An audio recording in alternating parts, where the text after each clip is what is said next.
సిద్దిపేట నుంచి వచ్చారండి. వై శ్రీకాంత్ గారు, వై స్వర్ణ గారు. వీరు కూడా చాలా రకాల ఇబ్బందులు పడ్డారు. చేతులు అయితే బిడ్డ లేదు. చాలా కాలం చాలామంది డాక్టర్ల దగ్గర తిరిగారు. కానీ చివరికి ఫైనల్గా ప్రెగ్నెన్సీ వచ్చింది అనుకునే లోపలే ఆ ప్రెగ్నెన్సీలు పోతూ ఉన్నాయి. అంతే కదండి? అంతే సార్.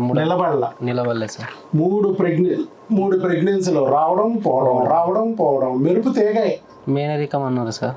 ఏమి జరిగింది అంటే మేనరికం వల్ల పోతుందిరా అన్నారు. మేనమామ కూతురని మేనరికం వల్ల పోతుందిరా అన్నారు. ఇంకేం చేయాలి మేడం అంటే ఐవీఎఫ్కి వెళ్ళకూడదు, డోనర్కి వెళ్ళకూడదు అని చెప్పారు. డైరెక్ట్ ఐవీఎఫ్ అని చెప్పి. ఐవీఎఫ్ అది కూడా డోనార్. మరి ఐవీఎఫ్ డోనార్కి వెళ్తే తప్ప మీకు మోక్షం లేదు, 1 month కూడా నిలబడదు, ఇది పోతాయి, చూసారా 3 సార్లు పోయినాయి అని చెప్పి వాళ్ళు అలాగే భయపెట్టారు. తర్వాత ప్రెగ్నెన్సీలు కూడా రావడం మానేసినాయి. వీళ్ళకి కూడా డౌట్ వచ్చింది, ఏమో నిజంగానే ఏదన్నా జరిగిపోయిందేమో. అప్పుడేమో ప్రెగ్నెన్సీలు వచ్చినాయి పోయినాయి, ఇప్పుడు అసలు ప్రెగ్నెన్సీ కూడా రావటం లేదు, ఏదో తేడా జరిగిపోతుంది మన ఒంట్లో, మళ్ళీ లేట్ చేస్తే అండాలు అయిపోతాయి రావు అని మళ్ళీ ఇంకొక డాక్టర్ మా భయపెడుతుంది. అంతే సార్.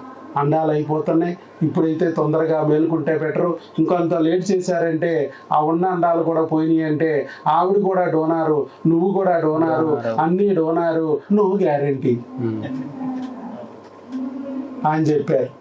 చివరికి మన దగ్గరికి వచ్చాక ఎన్ని రోజుల్లో ప్రెగ్నెన్సీ పొందావయ్యా నువ్వు అని చెప్పేది ఉంటే మీకు షాక్ తగులుద్ది. షాక్ తగలిన వాళ్ళకేమో మెంటల్ ఎక్కిద్ది. చెప్పు నాన్న, ఎన్ని రోజుల్లో ప్రెగ్నెన్సీ పొందావు, ఎలా ప్రెగ్నెన్సీ పొందావు చెప్పు. నమస్కారం సార్, అందరికీ నమస్కారం. సిద్దిపేట డిస్టిక్ వచ్చే ఏరియా, నా పేరు శ్రీకాంత్. అయితే 3 అబార్షన్లు అయినాయి. అంతకుముందు ఒక ఆర్ఎంపీ డాక్టర్ పరశురాములని చెప్పాడు. 3 అబార్షన్లు అయినప్పటి నుంచి నేను వినిపించుకోలే. ఇన్ని చూసినాం కదా, ఆ డాక్టర్ నా దగ్గరికి వెళ్ళమని చెప్పారు. ఆయన చెప్పాడు సార్, ఆ డాక్టర్ గారు చెప్పారు నా దగ్గరికి వెళ్ళాలని. ఫస్ట్ అబార్షన్ నుంచే చెప్పాడు సార్. ఫస్ట్ నుంచే చెప్పాడు. అయితే నేను ఇంటి తిరుగుతున్నా కదా, ఆయన ఏం చేస్తాడు అని నేను యూట్యూబ్ లో కూడా వీడియోలు చూపించలేదు సార్. అందుకను ఒకరోజు బాధపడుతుంటే ఒకసారి యూట్యూబ్ లో డాక్టర్ వైఎస్ బాబు అని కొట్టు వస్తుంది చూడనండి, ఆ రోజు నుంచి మొదలు పెట్టినా సార్. సో మొదటి అబార్షన్కి ఆయన ఇన్లా, సెకండ్ అబార్షన్ కూడా రెండో అబార్షన్కి ఇన్లా, మూడోసారికి ఆ డాక్టర్ గారు మళ్ళా చెప్పాడు, ఒరే బాబు వైఎస్ బాబు దగ్గరికి వెళ్ళాడు. 3వ అబార్షన్కి అయిపోయాక అప్పుడు విన్నాడు. అప్పుడు ఇక వెళ్దాంలే అనుకునేసరికి ప్రెగ్నెన్సీ కన్ఫర్మ్ అయింది. ప్రెగ్నెన్సీ నా గురించి వీడియో చూడటంతోనే ఎన్నాళ్ళ నుంచి రాని ప్రెగ్నెన్సీ లటుక్కుని వచ్చింది. 1 month నుంచి చూస్తున్నాం సార్ మేమిద్దరం. మరి నా వీడియో చూసావా నువ్వు? నా వీడియో విన్నావా లేదా? అన్ని వీడియోలు. నా వీడియోలో ఒక వీడియో ఉంటుంది చూడండి, నా మాటే మంత్రం. ఆ వీడియో చూసాను సార్. చూసావా? అదే నెల కన్ఫర్మ్ అయింది సార్. అదే నెల కన్ఫర్మ్ అయినాక ఏ హాస్పిటల్ చూపించాలంటే ఏదో అర్థం కాలే. అయితే ఎట్లా అని టెలికాలర్ వల్ల ఫోన్ చేశాను సార్. అయితే మరి ఇలా ప్రెగ్నెన్సీ కన్ఫర్మ్ అయింది కదా, చూసారా అని అంటే, చూస్తారు రమ్మనండి అని అంటే వచ్చాను సార్. ఇక్కడ వచ్చినాక కన్ఫర్మ్ అయింది సార్. మన దగ్గరికి వచ్చా కన్ఫర్మ్ అయింది. కన్ఫర్మ్ అయిన ప్రెగ్నెన్సీకి 1 monthలో 2 monthsలో 1.5 monthలోనే పోతున్నాయి కాబట్టి ప్రెగ్నెన్సీ నిలబడే వాళ్ళకి సార్ చాలా మంది డాక్టర్లు ఏంటంటే మేనరికం మీరు ఆ పిల్లలు గారు డైరెక్ట్ ఐవీఎఫ్కి వెళ్ళండి డోనర్ అని అంటే, మా భార్య పిల్లలు లేకున్నా సరే కానీ ఇట్లే ఉన్నామని ఆమంది సార్. అంటే ఇక డాక్టర్ చెప్పడం వల్ల ఇక్కడికి వచ్చాం సార్. సో ఇప్పుడు మరి ఏమైంది? 1 monthకే పోయిందా? లేదు సార్. 2 monthsకి పోయిందా? 3 monthsకి పోయిందా? 4 monthsకి పోయిందా? 5 months వరకు నిలబడిచ్చాడు డాక్టర్ వైఎస్ బాబు. అన్ని మళ్ళీ నార్మల్ కూడా వచ్చాయి సార్. 5 months టిఫా స్కాన్, ఎక్కడ అనామలీస్ లేవు, ఎక్కడ ఒక్క అవకరం కూడా లేదు. అదే మేనరకం. నేను ఏదన్నా మిక్చర్ గ్రైండర్ చేసాడు డాక్టర్ గారు, ఏమన్నా కలిపేసి ఉంటాడో మాకు చెప్పండు, ఆడు ప్రెగ్నెన్సీతో వచ్చాడు ఇక్కడికి. అందులోకి వెళ్ళి హాస్పిటల్లో అంతకుముందు చూసిన మేడం చూపిస్తే కూడా ఇది ఎట్లా సాధ్యం అంటుంది. మేడం గారేమో అక్కడ ఇయ్యాల రన్న అలాగా ఇయ్యాల ఈ రిపోర్ట్ చూసినాక అక్కడనే చూపించుకోండి, మళ్ళీ నా దగ్గరికి ఎందుకు వచ్చారు మీరు అని అంటారు. ఎందుకు వచ్చింది బాబు, ఆయన దగ్గరే పాలవ్వు, ఆయన దగ్గర ఏదో మ్యాజిక్ ఉంది, వెళ్ళరా నాన్న, కావాలంటే డెలివరీ టైంకి రారా, నేను డెలివరీ చేసి పెడతాను అన్నారు మేడం. సో మేడం కూడా రియలైజ్ అయ్యారు, ఎందుకంటే చాలామంది డాక్టర్లు ఇప్పుడు చిత్రంగా నేను కూడా మన ఇండోనేషియా మలేషియా వెళ్ళినప్పుడు మన భారతదేశం నుంచి 62 మంది గైనకాలజిస్టులు వచ్చారు. అందుట్లో ఆంధ్రప్రదేశ్ నుంచి నన్ను ఒక్కడనే సెలెక్ట్ చేశారు. సో ఈ 62 మంది గైనకాలజిస్టులు అన్ని రంగాల్లో నిష్ణాతులై ఐవీఎఫ్లు అద్భుతంగా చేసే డాక్టర్లు, అంటే సృష్టికి ప్రతి సృష్టి చేయగలిగిన అద్భుతమైన డాక్టర్లు. ఇలాంటి డాక్టర్లు అందరూ కూడా మరి ఇప్పుడు ఆశ్చర్యపోవాల్సిన పరిస్థితి వచ్చింది మనం చెప్తున్న విధానాన్ని చూసి. వాళ్ళు కూడా టెక్స్ట్ బుక్ ఏం చదివారో నేను అదే చదివాను. సో మా అందరికీ ఒక నోషన్ పడిపోయింది. అబార్షన్లు వస్తున్నాయి అంటే దానికి కారణం మేనరకం, ప్రెగ్నెన్సీ రావటం లేదంటే దానికి కారణం మేనరకం, వచ్చి పోతుందంటే దానికి కారణం మేనరకం, బయట వర్షం కురిసిందంటే దానికి కారణం మేనరకం. వింటూ ఉంటే చెప్తూ ఉంటారు. ఇప్పుడు చేసుకునే వాళ్ళు కూడా మేనరికం అనే సంబంధం చేసుకుంటలేరు సరే ఇట్లా అవుతున్నాయి. ఇప్పుడు అవకాశం ఉంది కాబట్టి. ఒకప్పుడు ఏది అవకాశం లేదు. అప్పుడు మనం యాడమ్ అండ్ ఈవ్ నుంచి పుట్టాం.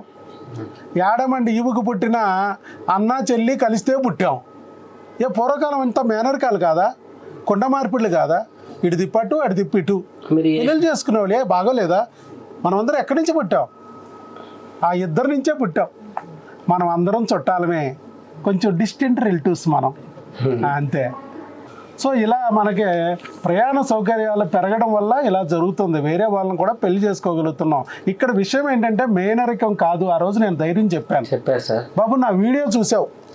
ఫస్ట్ లో మేనరికం వీడియో వాళ్ళు అందులో ఉన్నారు సార్, యూట్యూబ్ లో చూసినాక నమ్మకం వచ్చింది సార్. ఉన్న వాళ్ళకి కూడా పిల్లలు పుడతారు అని నేను చెప్పా. పైగా ఆయన ఏంటంటే అన్ని అబార్షన్లు అయిన తర్వాత వాళ్ళు చెప్తుంది ఏంటంటే ప్రెగ్నెన్సీ వస్తుంది, ఆయనకి నిలబడకపోవడం సమస్య. ఆ విషయం వదిలేసి ఐవీఎఫ్ అంటారు, డోనార్ అన్నారు సార్, డైరెక్ట్ డోనార్ అంటున్నారు. ఆయన కణాలు బాగున్నాయి, ఆవిడ అండం బాగుంది, ఈ రెండు వదిలేసి డోనార్ అంటారు. ఎంత దారుణం అయ్యా! కాకి పిల్ల కాకి ముద్దు, పిల్లి పిల్లకి పిల్లి ముద్దు, కుక్క పిల్ల కుక్క ముద్దు, ఏదో ఎచ్చో పుచ్చో. మన బిడ్డ అయితే మన సొత్తి. ఎవడో బిడ్డ మనకి ఎందుకు? ఎవరికే బిడ్డ మనకి ఎందుకండి? మనకు పైగా బిడ్డ పుడుతున్నప్పుడు మళ్ళీ తీసుకెళ్ళి వేరేగా ఐవీఎఫ్ అని 3 లక్షలు పెట్టి పైగా డోనార్ అనే దాన్ని వేస్తామంటే ఎంత దారుణం చెప్పండి. ఇక్కడ ఈయన ప్రాబ్లం ఏంటంటే ప్రెగ్నెన్సీ రాకపోవడం సమస్య లేదు. భార్యాభర్తలు ఇద్దరు కలిస్తే చాలు ప్రెగ్నెన్సీ వస్తుంది. మరి ఎక్కడ సమస్య వస్తుంది? నిలబడకపోవడంలో సమస్య వచ్చింది. ఇప్పుడు వీళ్ళకి ఏం చేయాలి? ఆ బిడ్డని నిలబడికోకుండా చేస్తున్నది ఎవరు గుర్తించి తొలగించాలి, సరిపోద్ది అంతే. అలా చేయకోకుండా ఐవీఎఫ్ చేశారనుకోండి, పైగా ఐవీఎఫ్ చేస్తే వీళ్ళు కలిస్తే ప్రెగ్నెన్సీ అని వస్తుంది. ఈ నెల కాకపోతే వచ్చే నెల ఫ్రీ. రేపు ఐవీఎఫ్ పేరుతో 3 లక్షలు తీసుకుని ప్రెగ్నెన్సీ వస్తుంది అంటావా? No guarantee. ఐవీఎఫ్ చేసిన ప్రెగ్నెన్సీ వస్తుందని గ్యారంటీ లేదు సార్. అది వీళ్ళు కలిస్తే ఫ్రీగా ప్రెగ్నెన్సీ వస్తుంది, నిలబడదు. ఐవీఎఫ్లు కూడా చేయించుకుని వస్తారు. ఏంటంటే వెళ్ళలేదు, కొంతమంది చేయించుకొచ్చారు, మళ్ళీ అక్కడ కూడా పోయినాయి. డోనార్ కూడా వెళ్ళొచ్చారు, పోయినాయి. ఇప్పుడు ఎందుకని మీ యూట్యూబ్ లో వీడియో చూడకపోతే వెళ్దాం సార్, దానికి వేరే ఆప్షన్ లేదు కదా సార్. మరి అంతేగా, అది కూడా పోయేది. డోనార్ అనేవాళ్ళు అది కూడా పోయేది. ఎందుకు పోతుంది అని చెప్తే తూర్పు తిరిగి దండం పెట్టయ్యా, అడాప్షన్ రావు, దత్తత తీసుకో అంటారు. ఇంకా కాసిన డబ్బులు ఉన్నాయి అనుకో, గర్భసంచి మార్చి చూద్దామా, సరిగేటు 25 లక్షల, అది ఉన్నంత వరకు ఊడ్చేసి తర్వాత తూర్పు తిరిగి దండం పెట్టమంటారు, దత్తత. కానీ ఇక్కడ అలా చేయలేదండి. మనం ఒక భూమి లోపల మొక్క నిలబెట్టడం లేదంటే దానికి కారణం ఏమిటి? 2 కారణాలు డాక్టర్ వైఎస్ బాబు మ్యాజిక్ ఫార్ములా చెప్పిద్ది. ఏమిటి? మొదటి కారణం, ఒకటి భూమిలో సారం అయిపోయి ఉంటుంది. భూమిలో ఎరువు యూరియా నత్రజని ఉండాలి, ఏదో కూస్తో కాస్త ఉంది, మొక్క వచ్చింది. కానీ ఆ యూరియా నత్రజని సరిపోయినంత లేకపోవడం వల్ల వచ్చిన మొక్క ఎండిపోవచ్చు, చచ్చిపోవచ్చు. మరి అప్పుడు ఏం చేయాలి? వెంటనే ఆ యూరియా నత్రజని అందించాలి. అక్కడ ఎలా అయితే ఎరువులు ఉంటాయో ఇక్కడ హార్మోన్లు ఉంటాయి. ఆ హార్మోన్లని మనం గుర్తించి ఆ హార్మోన్లని మనం అందించాలి అనే విషయాన్ని నేను చెప్పి, హార్మోన్లకి భార్యాభర్తలు ఇద్దరికి టెస్టులు చేసి దానికి సంబంధించిన మందులన్నీ నేను ముందే ఇవ్వటం జరిగింది. గట్టిగా చప్పట్లు కొట్టి అభినందన తెలియజేద్దాం. ఆల్ ది బెస్ట్ అయ్యా, గాడ్ బ్లెస్ యూ. ఇదిగో ఈ గర్భిణి నీకు ఇచ్చేసినట్టున్న బుక్ ఇవ్వలేదా? అరే ఇక మందులు వాడిచ్చాయి.